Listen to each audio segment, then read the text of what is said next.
Welcome. Thank you all for taking the time to be here today. Please be sure that you are muted. You should have come on in on mute, but let's just double check that you are that way. We'd love to see who's on the call.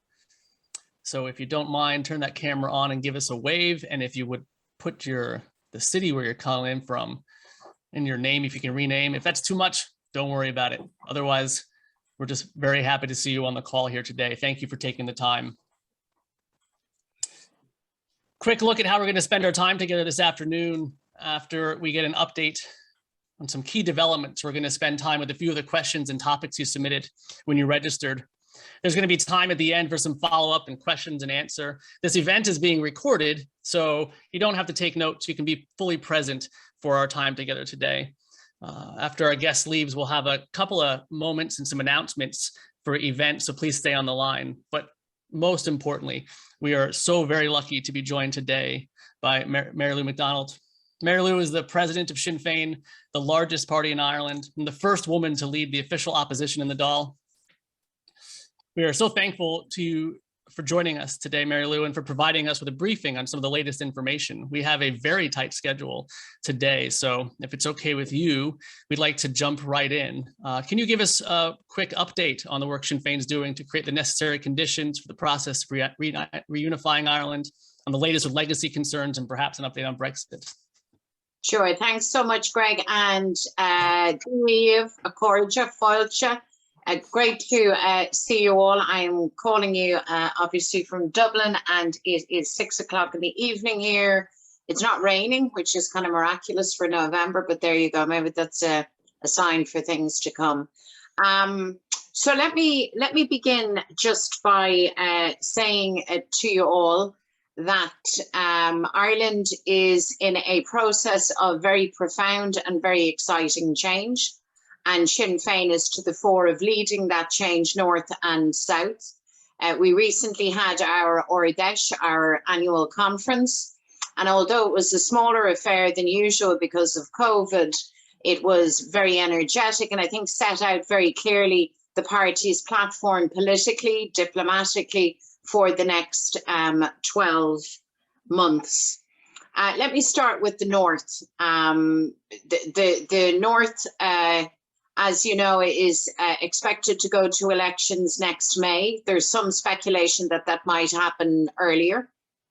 Either way, we will be ready and we will contest on this occasion in the hope and ambition of emerging as the largest party in the north, and with the prospect perhaps of having a Sinn Féin First Minister in the executive, in the government in Belfast. The fact that I can impart that ambition to you and tell you that there is a realistic prospect of us achieving those goals. And by the way, I don't say this in a spirit of complacency for 1 minute, because political office, as you know, and political power and influence is hard won. And those that take anything for granted are very sure to fall flat on their faces at some stage. But the very fact that that is how things are shaping up, I think, is just a measure of how profoundly the politics in the north of Ireland has changed. And it's changed in recent years to the extent that the old unionist majority is gone, their electoral majority is gone. That, of course, was the basis for partitioning Ireland a century ago. The old ways, the old politics is gone, and it's not coming back. The days of second-class citizenship and discrimination are gone. So too, thankfully, is the era of conflict. We now have a real, live, robust peace process and democratic process through which we can realise our ambition for a united Ireland, a fair and a socially just Ireland.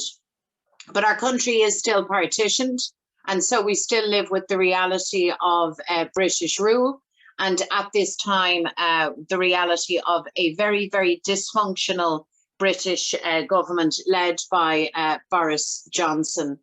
And their stance in respect of Brexit, perhaps most notably, but also in relation to issues of legacy and other rights issues, reflects again the fact that at times of their choosing. Britannia chooses to waive the rules. They are not compliant with international law. They make it up as they go along. And certainly in the case of Brexit, when the North of Ireland was forced out of the European Union against the expressed electoral wishes of a good majority in the North of Ireland, they simply regard Ireland as collateral damage in their bigger political and diplomatic game playing. We secured a protocol for Ireland at the back end of Brexit to support and protect just the basic requirements of our All-Ireland economy, to protect the fundamentals of the Good Friday Agreement. The protocol is ugly in its construction, but it is absolutely politically and legally necessary. And by the way, it was signed up to and signed off on by the British government, by Boris Johnson's government. They now seek to row back on those commitments. They seek to shred the protocol and to walk away from what they had agreed to. And that is clearly not acceptable. And can I record our great appreciation of key players in the United States of America, up to and including President Biden, in asserting firmly and consistently the primacy of the Good Friday Agreement, that the Good Friday Agreement is not up for grabs, standing foursquare with Ireland in defence of the protocol. The American influence and intervention in this particular debate has been absolutely critical. Indeed, it could not be overstated. A Cadell a year or perhaps more ago now at this stage with Speaker Pelosi, Richie Neal, Congressman Richie Neal, and others, was absolutely decisive in setting the tone and terms of the debate on Brexit at that time. And we believe that the articulation of politics in support of Ireland by the United States in the Brexit context will be absolutely critical. So too on the issue of legacy. We expect that the British government will move very soon legislation through Westminster to grant an amnesty to British state actors that committed murder and caused mayhem here in Ireland. We expect that they will legislate for this statute of limitations. It is an outrageous and egregious breach of all previous international agreements, and not alone that, it represents a breach of the fundamentals of international law, and in particular the European Convention on Human Rights. And I'm so pleased to see that leading members of Congress have now written to your own Secretary of State urging a very strong interaction with the British government, and to make it clear again, as the United States had, that their attempt to give amnesty to their soldiers is completely unacceptable. In fact, it's the most unedifying spectacle for those who would say that they sit in the mother of all parliaments at Westminster in London. We stand with the families who, as you know, in many cases have waited for decades and decades to get the truth, to get a simple democratic right like an inquest, to have any form of information or answers in respect of the deaths and murders of their loved ones. And I'm sure, I know there's a further question on all of that. The Good Friday Agreement provides for referendums north and south to determine the constitutional future of Ireland. They are the agreed mechanism by which we will achieve our self-determination. Our right to these referendums is not disputed. It has been set out in a binding international treaty.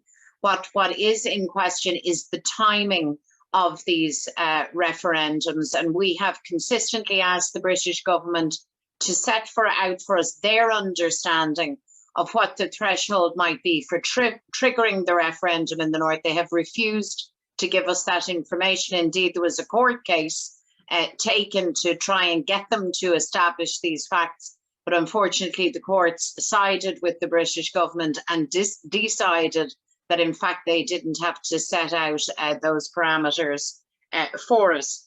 But in any event, the referendums are inevitable.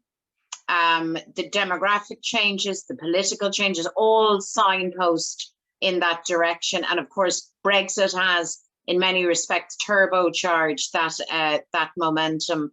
It's very important that the government in Dublin prepares for constitutional change, for reunification, for the referendums. And we have consistently urged the Taoiseach, the government here in Dublin, to start those preparations now. And we're still urging them to do that. We believe that a citizens' assembly should be convened as a matter of urgency. But unfortunately, the Taoiseach of the day, Micheál Martin, hasn't yet seen the good sense in that. But we are determined, and we will keep working on that. We're also going to be hosting what we're calling people's conversations across the island, but also internationally, to engage the widest spectrum of opinion and influence in respect of reunification. So I know that there will be a programme of work tied in with that as part of that project in the United States. And I hope that many of you and many, many more will be part and parcel of that conversation and planning. The party, Sinn Féin, is in pretty good shape, north and south. We currently lead in all available polling data. We lead nationally. In the north, we lead by a good margin. We're ahead of the Democratic Unionist Party. This has caused some considerable angst because it wasn't supposed to be this way, but it is. And in the south, Sinn Féin is ahead of the big two, the traditional parties of Fianna Fáil and Fine Gael. At this weekend, in one instance, it's estimated a margin of 12 points. And again, to emphasize, these are moments in time. This is polling data. This is politics. This is activism. And as we know, things can change and change radically. So again, I offer you this information in a spirit of humility and certainly not with an ounce of complacency. But it is fair to record that the trend now is very, very strongly trending for Sinn Féin and trending for political change and reunification in Ireland. Final thought, Greg, just for now. You know, if we were to go back historically and track the Irish struggle for independence and freedom, history would record that our advances would never have really been possible but for our exiled children in America, our gallant allies, as they're called in the proclamation elsewhere, but particularly for the Irish in America, for friends of Ireland in America, for lovers of peace and democracy and freedom in America. So your participation in our conversation this evening, your ongoing activism and connection with the Irish question, with the reunification question is so greatly appreciated by me, but by my colleagues, by all of us here in Ireland. And I want to urge you to continue with us on this journey, and not just to continue what you're doing, but I actually want to ask you to do more, to be more active, to be more engaged, because be very sure of this, that we are in an epoch now of writing the next chapter of the Irish history books. And this is a very exciting time. It's very challenging. We are flat to the mat here, flat out. It's challenging. We are going to have to bring our A game every day, as I say to our colleagues, but we can do this. We can get this done. And I feel that we live in a moment then of tremendous opportunity and also tremendous responsibility. This is it. We are now in live play for constitutional change and for Irish reunification. That enthusiasm is felt by many on the call who submitted questions. Thank you very much for that incredibly in-depth and wide-reaching update on what's going on in many essential areas. We really appreciate that.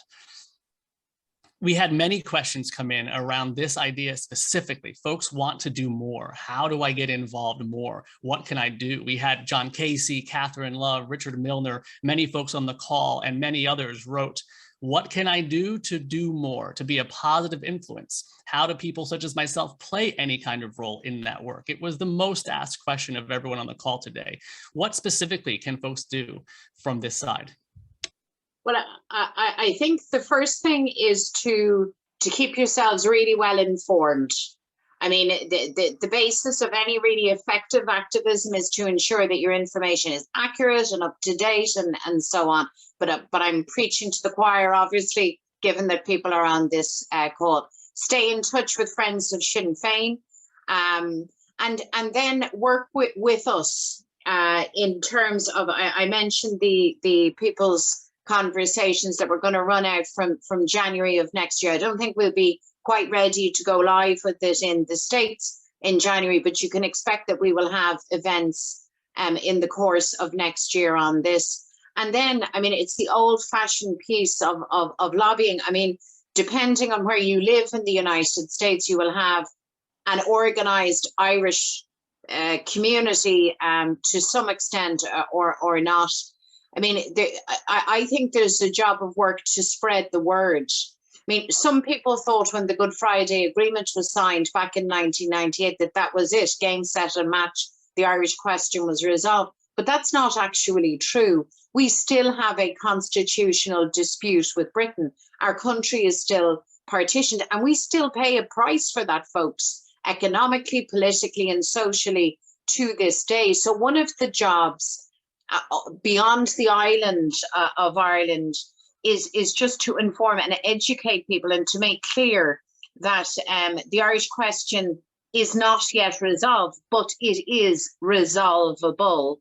And I think also to spread that sense of purpose and action now in real time, because we are going to finish this out. And I'm just struck, Greg. So, for example, there was the Irish organisations took a really, really effective initiative last St. Patrick's Day and put Irish unity, that question of unity, front and centre. So when the Taoiseach landed, arrived to DC, that was the question on everybody's lips. And the consequence of that was that initiative and those ads actually shaped the media coverage and the discussion and the debate in Dublin and in Belfast and in Cork and in Galway. So we live in a very connected world. We have access to social media platforms and all forms of networks. And I would just invite people to interrogate your own life, your own professional capacity, community capacity. If you're in a labour union, whatever your reality is, and ask yourself, how do I put the Irish question in the mix here? Thank you for that. At the top, I told folks they didn't need to take notes, but I hope some of you wrote down some of those ideas. We'll share this with you later, but certainly those are some actionable steps we can take, and there's a great deal of work to be done. We had several questions on the how and what of United Ireland. Tony Murphy, Fred Wilcox, Robert Stoff, Richard Adams, Patricia Steele. It was a lot of folks wanting to know about the time, the scale, the process. Where will British identity fit into United Ireland? How do you build a majority for unity? And would it lead to new policing issues? And then what role would the diaspora have in providing input to the plans for citizens' assemblies? What can you tell us about the work of Irish Unity and what the timeline looks like now? Yeah. So firstly, just to mention the diaspora, kind of I like to call it our global family. We believe you have a huge part to play in the preparation for unity, but also in the planning for it, the wisdom that we are going to need, because let's face it, we're going to have to deal with issues like have been raised there around identity, British identity, Irish identity itself. Just on that issue, we're not starting with a blank slate. Just bear in mind issues of citizenship, identity, in as much as it addresses being Irish or British or both. Those matters have actually been largely resolved within the Good Friday Agreement framework. But certainly there is a wider job to do, because it goes beyond. Ireland's now diverse. I mean, the Ireland of today looks and feels very different from the Ireland that I grew up in, you know, the Dublin that I grew up in. So there's a lot of work to be done there. And I think the key to all of this is about good preparation. And that's why Dublin, really, the government in Dublin needs to act and needs to lead on all of these matters. But as to the mechanics of it and the precise timing of it, the discretion for calling the referendum in the North on paper rests with the Secretary of State for the North of Ireland. In reality, a decision for that referendum will only be taken by whoever is in number 10 Downing Street. And then the calling of the referendum in the South, of course, is in the gift of the Irish government.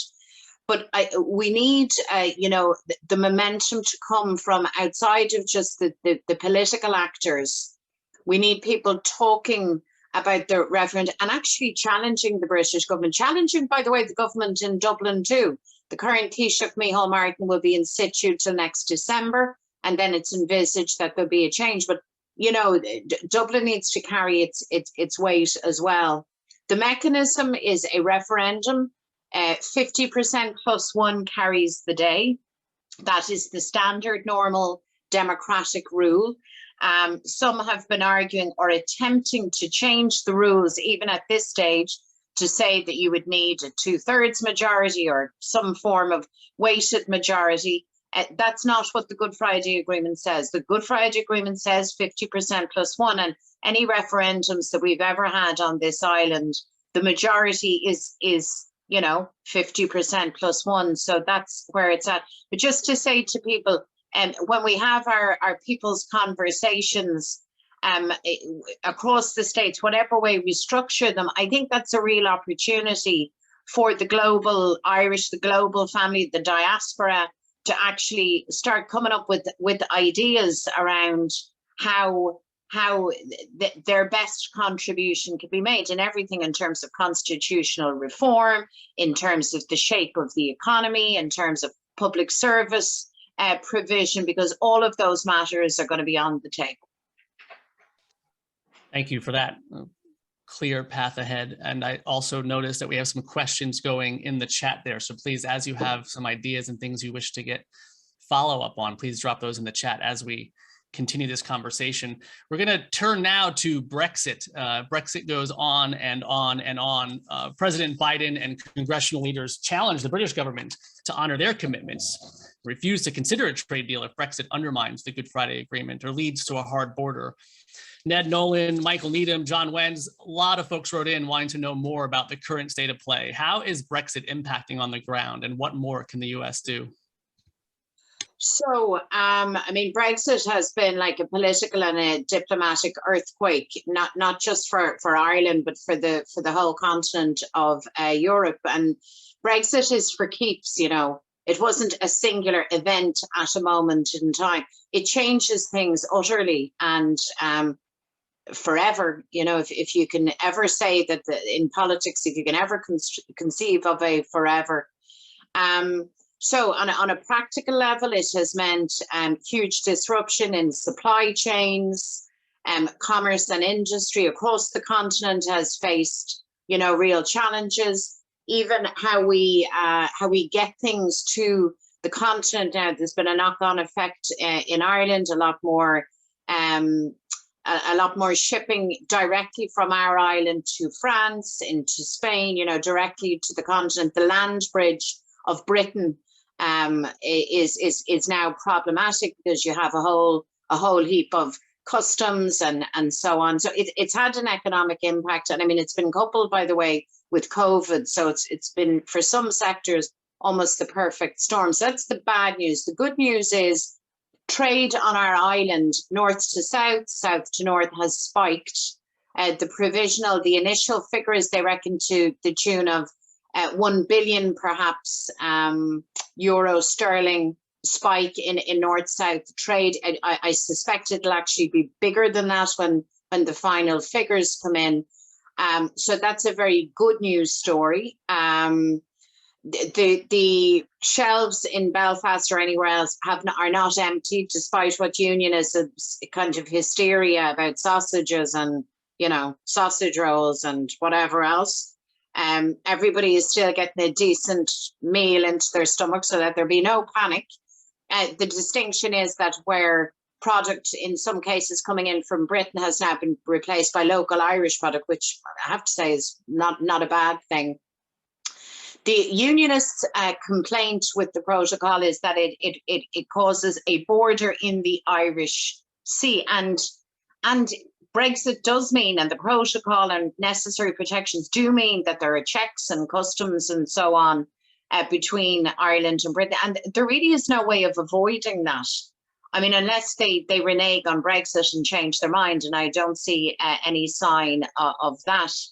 But it is important to remember that for, gosh, more than 100 years, 150 years or more, there have always been checks in the Irish Sea on livestock, you know. So unionism is kind of hamming up that element of the protocol. There were some genuine difficulties and concerns around, for example, the supply of medicines and some of the excessive paperwork. The European institutions have come forward and they have brought solutions to those matters, which is very, very welcome, particularly on the issue of medicines.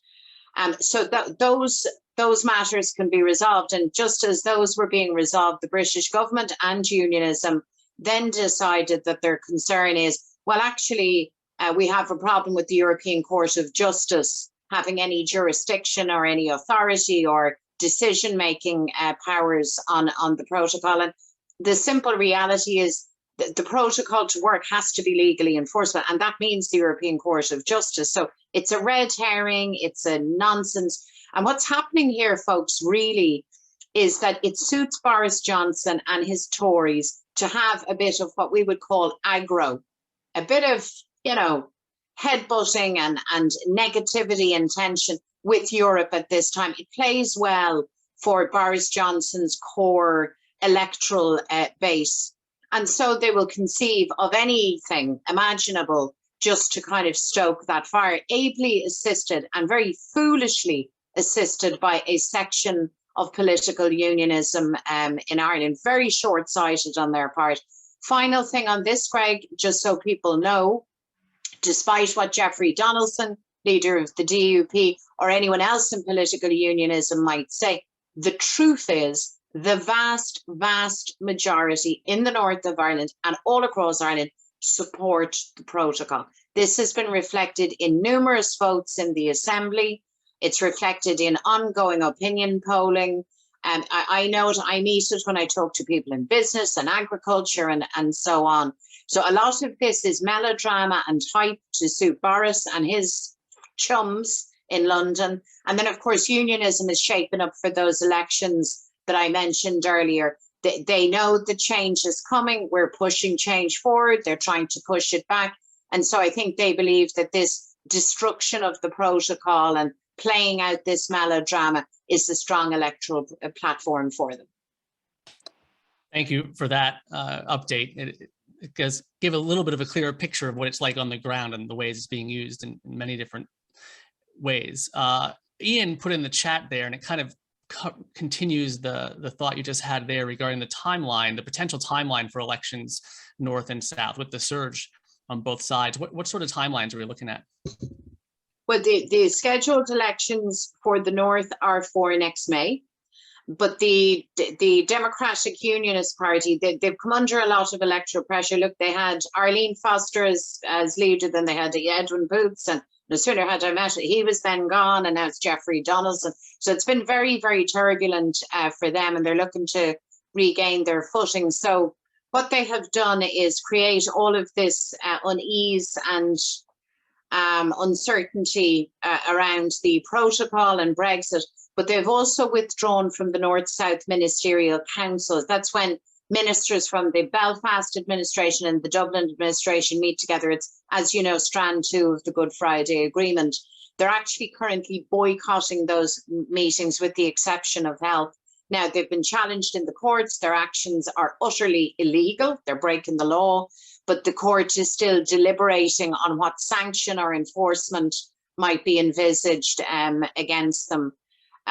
So they're at that, and they seem to have some notion, Ian, that if they throw their rattle out of the pram and push hard enough, that they can walk away, perhaps, and that the British would call an early election.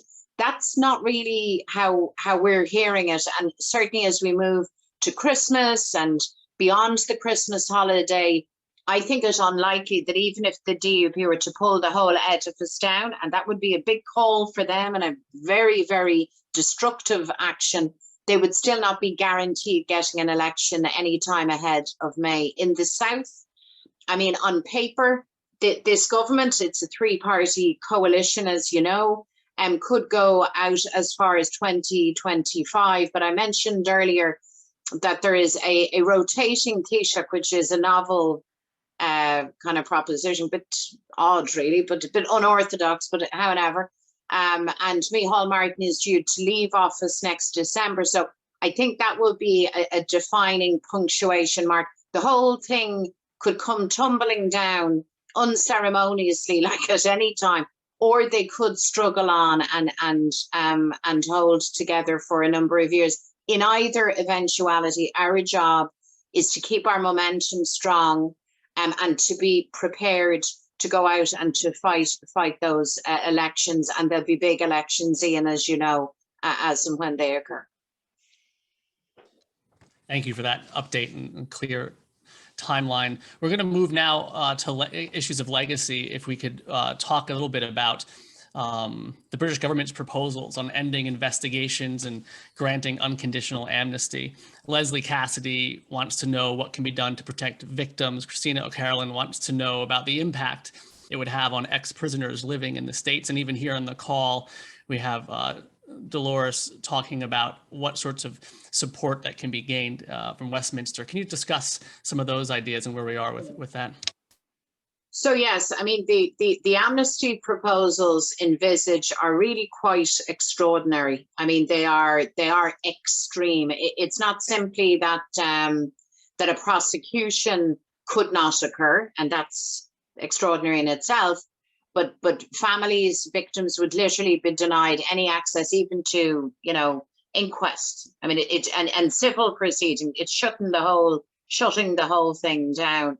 And in fact, an academic from Queen's University in Belfast, whose name just escapes me at this moment, but who is an expert and has almost like made a study on amnesties internationally from the most tin pot dictatorships known to humankind, has said that this amnesty is the most extreme that he has ever seen. So Britain is absolutely openly flouting international law. And, you know, amnesties are regarded within the international framework to be envisaged only as a matter of absolute last resort and the most limited of circumstances. But this is big, expansive, and it is making clear that they will protect their boys, irrespective of what their boys did in Ireland. So it's very serious. It is absolutely a breach of the primacy of the Good Friday Agreement and subsequent agreements, because remember, folks, we at Stormont House had agreed the arrangements for truth recovery, for truth processes, for justice, for options for victims and survivors, and Republicans, Unionists, Loyalists, Nationalists, all of us agreed and signed on for that. And then the British government came and started making claims about national security and so on. So they've never been up for playing an honest hand when it comes to dealing with victims. And any of you that would have followed, for example, the Pat Finucane case, which is ongoing, you know the lengths they have gone to deny the kind of inquiry that is necessary in terms of Pat's killing. And that's their attitude as regards all of these cases. As you know, they do not want the truth to be told about Britain's dirty war in Ireland. And it's as simple and as crude as that. The effects on victims and survivors will be immense. But I would say this, just bear in mind, as and when this legislation goes through, and we believe it will go through at Westminster, it will be challenged in the courts. Of being no doubt about that victims, survivors, their advocacy groups will be limbering up for those challenges. They shouldn't have to go through that, but that's where it will be. There has been quite an amount of activism. I mean, for example, on the island of Ireland, nobody in politics supports the amnesty. Like there's no political, and I mean, as different as we are, unionists, Republicans, none of us want this amnesty. And there has been a pushback internationally. And the letter that I mentioned earlier on, the congressional letter, is extremely welcome in that regard because it builds on the work done so far. If you want my honest view, you are not going to convince, in my view, Boris Johnson and the Tories not to do this. That's just my view. I think they have made an electoral commitment. I think it suits their politics. And as a colleague of ours, Pat Doherty, a former MP of West Tyrone, told us, young bucks, when we were young bucks many moons ago, the British will give us our freedom quicker than they will give us the truth. And I think Pat was right on that. Thank you very much for putting a fine point on that. And I am so grateful for the way in which you can provide both the granular on the ground thinking and planning that goes into the stuff, as well as the larger global consideration that goes on into the planning. That is all the time we have with you today. And we could not be more grateful to you for spending that time and keeping us up to date. Our role from this side is clearer than ever. And it is so helpful to have such a direct line in the details. Thank you so much for your time today. Thank you. Thank you so much. And thanks to all of you for being here. Thank you. Slán Liv. If you are here on the call, you can stay on for some more information about how to get involved. There was a lot of questions about where to get plugged in and how you can pitch in to get to work. If you have not yet registered for our newsletter, I wonder how you found out about this call, but if you haven't, please sign up for our newsletter. Follow us on all of the social media accounts, Facebook, Instagram, Twitter. Those are all fantastic ways to keep track of what we're doing. And then more specifically, as Mary Lou discussed, you can share from all of those platforms. Make the folks in your union and in your community groups and in your neighborhoods aware of what's going on. If they say, I didn't understand what that was that you retweeted or shared, perfect way to start that conversation and say, this is important to me, and I want to let you know how to get involved. There will be an event coming up in New York on December 2nd. Mary Lou will be visiting in New York, and you can spend time with her at the New York Bar Association. More information about that will be in the newsletter. So if you're not signed up, you're going to want to make sure you're signed up there. All of this is made possible by donations to Friends of Sinn Féin USA. If you are in a position to be able to make a donation to Friends of Sinn Féin USA, we would greatly appreciate that. You can find a place to donate on the website. Just click the donate link and take it from there. There will be a new form coming out. A lot of questions about how can I get involved from Washington? How can I get involved from New York? How can I get involved from Chicago? We will have a way to file that information, your content information, and let us know what it is your community organization, your group is doing, and how we can learn more about that work. That's a great partnership that we can start learning about what's going on.